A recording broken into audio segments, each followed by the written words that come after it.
Hello friends, today I will discuss questions of complex analysis from GATE 2021. Actually linear algebra पे हमने बहुत सारा discussions कर लिया. Now for a change I opted complex analysis for today's lecture. See, the question is evaluate the integral 1 by 2 pi I e to the power z by e to the power z minus 2 dz upon the contour S, where S is given as xy 0 less than x less than 1 and minus 11 pi less than y less than 11 pi. This is the region over which we have to find the value of the integral. It is a numerical answer type question, so no negative marking. Now what is the main theme behind the question or how to approach the question? See, we will use Cauchy's residue theorem to solve this question. जब भी हमें कोई integral की value calculate करनी होती है तो पहले हम ये देखेंगे कि उस पर कौन सा थ्योरम अप्लाई करना सही है. तो इस केस में हम लोग को रीजन दिया हुआ है, तो over which we have to find the value of the integral. So we use the Cauchy's residue theorem to find this integral. So what Cauchy's residue theorem says that if fz is analytic within and on a closed contour C except at a finite number of poles within C, then the theorem says that the value of the integral fz dz over C is equal to 2 pi I into the sum of the residues of fz at its poles lying within C. Okay, it means what if the poles like say z1 z2 z3 up to zr, these are the poles and these are lying within the region C. Suppose C, this is the contour, and if these poles lie within the region, then we have to calculate the residues at these poles, and sum of the residues into 2 pi I will give the value of the integral fz dz. So what is integral here? 1 by 2 pi I e to the power z by e to the power z minus 2 dz. So this is fz and S is the contour or region, and equal to, if we take 2 pi I this side, then we have to find the residues at the poles of this function fz. Now which lie within the contour, this is the main point, which number of poles lying within C. जो outside लाई करेगा उसको हम लोग नहीं notice करेंगे, जो with in सी लाई करेगा उस पर हम लोग रेसिड्यू कैलकुलेट करके सम ऑफ द रेसिड्यूज कर देंगे, then will get the value. Now how to calculate the number of how to calculate poles of a function. हम लोग क्या करते हैं, ये डिनोमिनेटर को इक्वेट करते हैं 0 से. ओके, तो e to the power z minus 2 equal to 0, e to the power z equal to 2 और z is equal to log of 2. ठीक है, लॉग ले लिया बोथ साइड्स, और लॉग 2 क्या होगा, ln 2 plus 2k pi I, where k belongs to integers. This is the main key point of this question. ये आपको देखना है कि finite number of poles within C. This is log 2. Log function is period is 2k pi I. So this is the main point or main additional information needed to solve this question. So z is equal to ln 2 plus 2k pi I, k belongs to z, means integers k is equal to 0, 1, 2, 3, 4 and so on. Okay, now अब देखिए क्या हो रहा है कि z ये है, इसका मतलब z क्या है, pole. z is the pole of the function fz. तो इससे हमारा पोल्स क्या क्या हो जाएगा, पहले हम लोग k को 0 पुट करेंगे, तो पहले केस में 0 हुआ तो ln 2. दूसरे केस में अगर हम k को 1 पुट करते हैं तो क्या होगा, and since it is integer तो क्या होगा, -1 -2 -3 -4, ये भी इंटीजर्स हैं तो सारी वैल्यूज़ के लिए ये ट्रू होगा. ln 2 plus 2 pi I, if -1 k is -1 then ln 2 minus 2 pi I. Similarly if k is 2 then ln 2 plus 4 pi I, and 1 is ln 2 minus 4 pi I. Then if 3 then 3 to just 6 होगा, एक ln 2 plus 6 pi I and 1 is ln 2 minus 6 pi I for k equal to -3, and if it put k equal to -4 ln 2 plus 8 pi I, and for minus 8 pi I for k equal to -4, for k equal to 5 ln 2 plus 10 pi I, and for -5 ln2 plus minus 10 pi I. So these are the poles, and if we take k equal to 6, then ln2 plus 12 pi I. अब इस question पे main focus क्या है?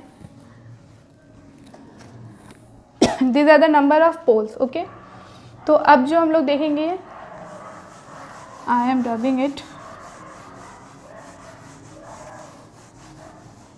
यहीं पे मैं बताती हूँ because you have to see this theorem also. तो अब क्या करना है हमें, ये सारा पोल्स आ गया. फर्स्ट अब ये रीजन क्या है, पहले हम लोग रीजन को प्लॉट करके देखते हैं कि रीजन क्या है और कौन कौन सा पोल्स हमारा within the region lie कर रहा है. तो पहला क्या है, 0 less than x less than 1 means ये 0 है, कहीं 1 होगा. This is the line, and for y is -11 pi, suppose here something 11 pi and -11 pi is there. So this is the region. अगर इस रीजन के अंदर जो भी पोल लाई करेगा उस पर हमें रेसिड्यू कैलकुलेट करना है एंड देन सम करना है. तो पहला क्या है, ln2, पहला ln2 है, तो ln2 की वैल्यू क्या होती है, I think something log 2 is 0.414 something, तो वो पता है कि अंदर ही लाई कर रहा है, understood. Second one is ln2 plus 2 pi I, it is something point less than 1, so 2 pi I plus this, तो 2 पाई भी हमारा इसी में लाई करेगा, देन -2 पाई भी लाई करेगा, -11 पाई तक जा रहा है, 4 पाई -4 पाई अप टू 10 पाई. ओके, उसके बाद देखिए ये क्या हो रहा है, 12 पाई हो जा रहा है, जबकि हमारा रीजन 11 पाई के बाहर नहीं है, ये लेस देन 11 पाई है and greater than -11 pi. So this is the reason. तो 12 पाई से हमारा जो पोल आ रहा है वो इसमें रीजन में लाई नहीं करेगा. तो what are the poles which are lying within this contour. एक ये हो गया 1 2 3 4 5 and 6 7 8 9 10 and 11. So total 11 poles हमारे लाई कर रहे हैं विद इन एस. ठीक है, now you have to calculate the residue at the poles. Okay, I am erasing it.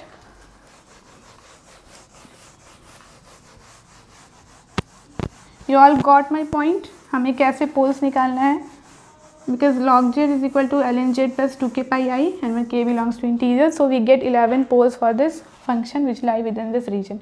So to calculate the residue, since it is a pole of order 1, so it is a simple pole, and to formula to calculate the residue for the simple pole is limit z tends to z naught. If you are calculating the pole residue at pole z naught, then z minus z naught into function. Okay. Sorry. This is the formula for finding the residue of a simple pole. If pole is not simple or it is of order 2 or greater than that, then there are more formulas, but here I am only talking about this one. So let's calculate for ln2 or log 2 limit z tends to ln2 plus, in general we can find the values of the residue for this formula also. If we can because there are 11 poles, and if you find separately for the 11 poles, then it will take a lot of time. So you can generalize by finding the pole residue of the pole this. So what it will be, minus ln2 minus 2k pi I into function is e to the power z upon e to the power z minus 2. अब देखिए क्या हो रहा है, जब हम इसको ln2 put कर रहे हैं, z को जब ये पुट कर रहे हैं, उस केस में हमारा ये 0/0 हो जा रहा है. ठीक है, it will give you a 0/0 form in determinant form. इस तरह के फॉर्म से हम लोग लिमिट कैसे फाइंड करते हैं, will applied L hospital rules. Okay, इसमें क्या होता है, ये रूल क्या है कि ऊपर नीचे दोनों डिफ्रेंशिएट करेंगे. तो पहला ऊपर वाला अगर हम लोग करते हैं तो पहले फंक्शन को एज इट इज़ रखना है, दूसरे का e to the power z, तो e to the power z ही होगा, e to the power z का e to the power z, and z for z is 1 and this is constant. नीचे क्या होगा, e to the power z. ठीक है, अब e to the power z हम लोग कैंसिल कर सकते हैं. उस केस में हमारा ये आया. ठीक है, and +1 by 1, and limit is what, z tends to ln2 plus 2k pi I. You can write here. So if you put this, then this will become 0 and it comes 1. So the limit is coming as 1 for the pole, simple pole. Okay, अगर k यहाँ 0 होगा, k 1 minus 1, सब case में हमें क्या होगा, जब 1 मिल रहा है and if you find separately for the 11 poles, क्या होगा, 11 टाइम्स हमें 1 ऐड करना होगा for sum of the residues के लिए. क्यों हम लोग ये कर रहे हैं, ये पॉइंट समझना थोड़ा ज़रूरी है. क्या हो रहा है कि जब हम पोल्स निकाल रहे हैं तो we get 11 poles within C within the region S. Okay, so if you have to find the residue of the poles within that, then it is a formula for calculating the residue of a simple pole. So क्या हो रहा है कि 11 poles हैं हमारे पास, all poles are known, and अगर हम लोग पुट करके सिंप्लीफाई करेंगे for each pole separately, then it will take a lot of time. So since it is not dependent on k, you can find the residue. अगर हम यहाँ ln2 ही लेते हैं, इसको नहीं भी लेंगे, in that case you get 1. If you put ln2 plus 2 pi I, then also you get 1. It means बोलने का मतलब क्या है कि 11 poles के लिए you will get 11 1. Okay, 11 residues at the 11 different poles, all the values will be 1 in that case. So what is the sum of the residues for the poles which are lying within this S is equal to 1 plus 1 plus 1 up to 11 times gives you 11. ठीक है, तो ये 11 हमारा क्या हो गया, उसका सम हो गया रेसिड्यूज़ का. तो अब हमें इसका जो इंटीग्रल है कुछ इस रेसिड्यू फार्मूला से क्या पता है कि C f z d z equal to 2 pi i into this, तो ये क्या आ गया 2 pi i into 11 and this is C f z d Z.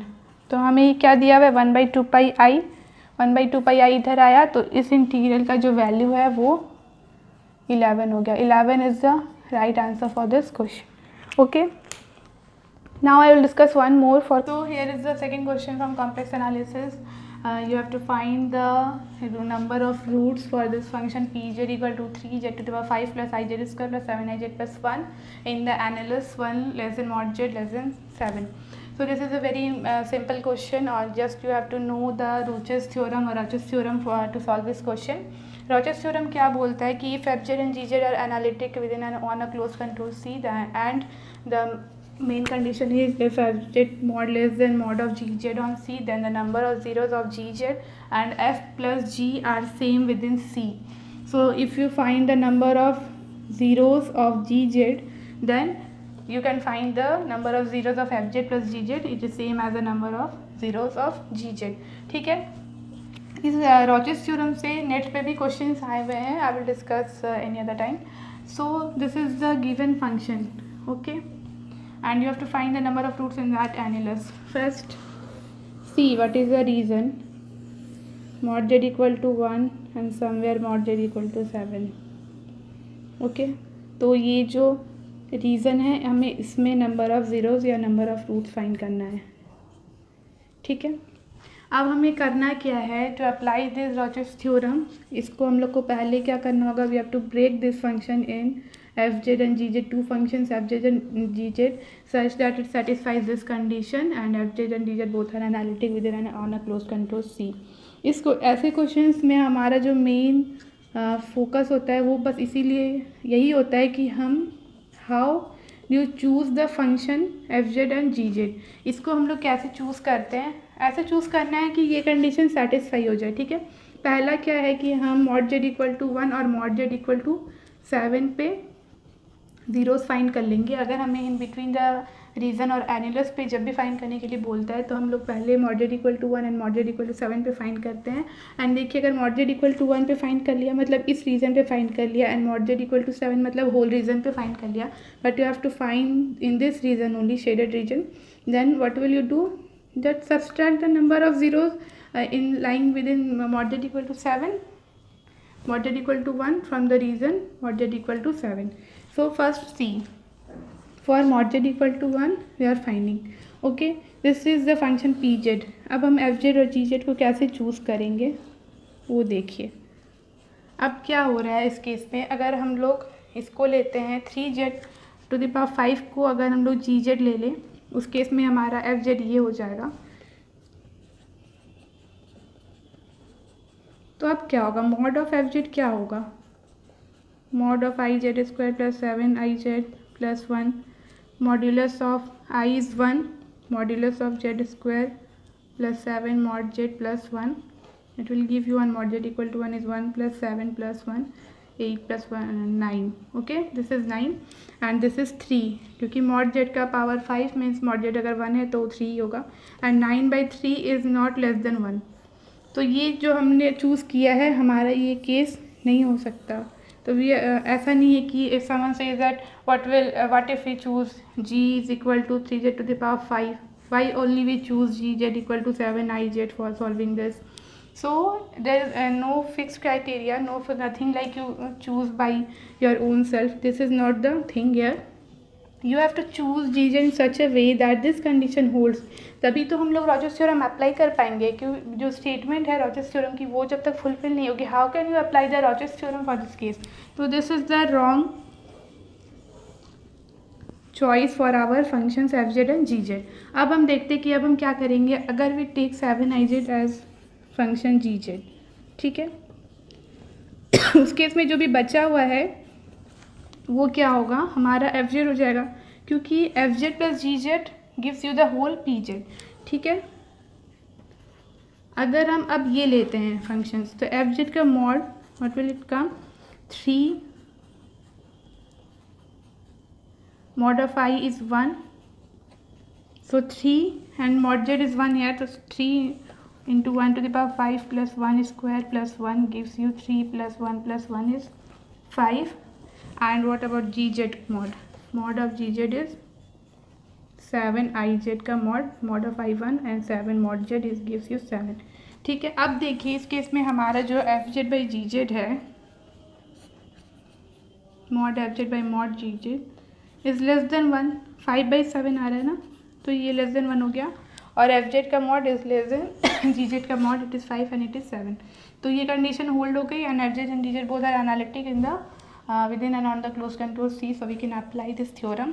अब इससे हम लोग क्या बोलेंगे कि जी जेड का अब नंबर ऑफ जीरोज़ कितने हैं. Number of zeros of g z is number of zeros में सिंपली यू इक्वेट टू 0, तो जेड इक्वल टू 0 आ गया, मतलब एक ज़ीरो है. ठीक है, तो जी जेड का अगर नंबर ऑफ जीरोज़ 1 है in the region mod z equal to 1, so f z plus g z f z plus p z gives you f z plus this g z gives you the function p z. तो p z का भी number of zeros in the region mod z equal to 1 will be 1. तो ये 1 हो गया. Similarly you find for mod z equal to 7. अब ऐसा नहीं है कि इस केस में हमारा एफ जेड कुछ था जी जेड 7iz था, तो for the case of mod z equal to 7 भी हमें वही लेना है. नो. तो जैसे कि मैंने अभी बताया choice depends on the region and choice depends on in this region you have to construct और have to choose a function in such a way that this condition holds true. So for this case mod z equal to 7, if you choose this one in this case then क्या होगा कि ऊपर का value z to the power 5 है 7 to the power 5, तो f Z जो है बहुत बड़ा आने लगेगा मॉड ऑफ एफ जेड. तो उस केस में हमारा जो मॉड जी जेड है वो छोटा हो जाएगा. तो ये हम लोग के लिए सुटेबल चॉइस नहीं है. तो इस केस में हम लोग क्या करेंगे जी जेड को चूज़ करेंगे क्योंकि जो बड़ा वैल्यू है वो नीचे आएगा तभी तो हमारा ये कंडीशन ट्रू हो पाएगा. तो ये i z square plus 7iz plus 1 हम लोग लेते हैं एफ जेड को. तो एफ जेड का mod is mod z square. अब ये 7 पे 7 square plus 7 into 7 plus 1 is 49 plus 49 plus 150 plus 49 is 99 I think. ठीक है, तो ये हो गया एंड जी जेड का mod is 3 mod z to the power 5 is 3 into 7 to the power 5. तो ये जो भी आएगा ये बहुत बड़ा वैल्यू है. जस्ट सिंपली आपको ये चेक करने एग्जाम में इसको निकाल के देखने की कोई ज़रूरत नहीं है. ये हमारा जो केस है ये सेटिस्फाई हो रहा है कि नहीं. ठीक है, इससे आप सिंपली देखिए number of zeros of g z क्या होगा हमारा.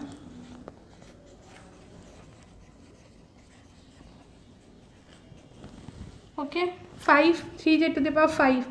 So number of zeros of gz equal to 5 and so hence the number of zeros of fz plus gz is also 5 according to Dirac theorem. तो अब what is the thing we have to do next. सो इसके लिए हमें number of zeros मिल गया, इसके लिए भी number of zeros मिल गया, और हमें निकालना है इस शेडेड रीजन में, सिंस गिवन है ये रीजन हमें जिसमें नंबर ऑफ रूट्स फाइंड करना है। तो अब क्या हो जाएगा, इसमें आया नंबर ऑफ ज़ीरोज़ 5 एंड इस पे आया number of zeros 1। Simply you have to subtract it to find the number of zeros in the shaded region. So this is the concept behind this question. You have to apply the Rorschach theorem. Simple था, दोनों question एनिटी थे complex में, and for entity you don't have any negative marking, so you must attempt this type of questions. And simply बस आज के लिए इतना काफ़ी है friends. Thank you for watching my video. If you really like my video then please comment me in the comment section, let me know about your views, and if you have any doubt then please feel free to ask in the comment section. Thank you very much.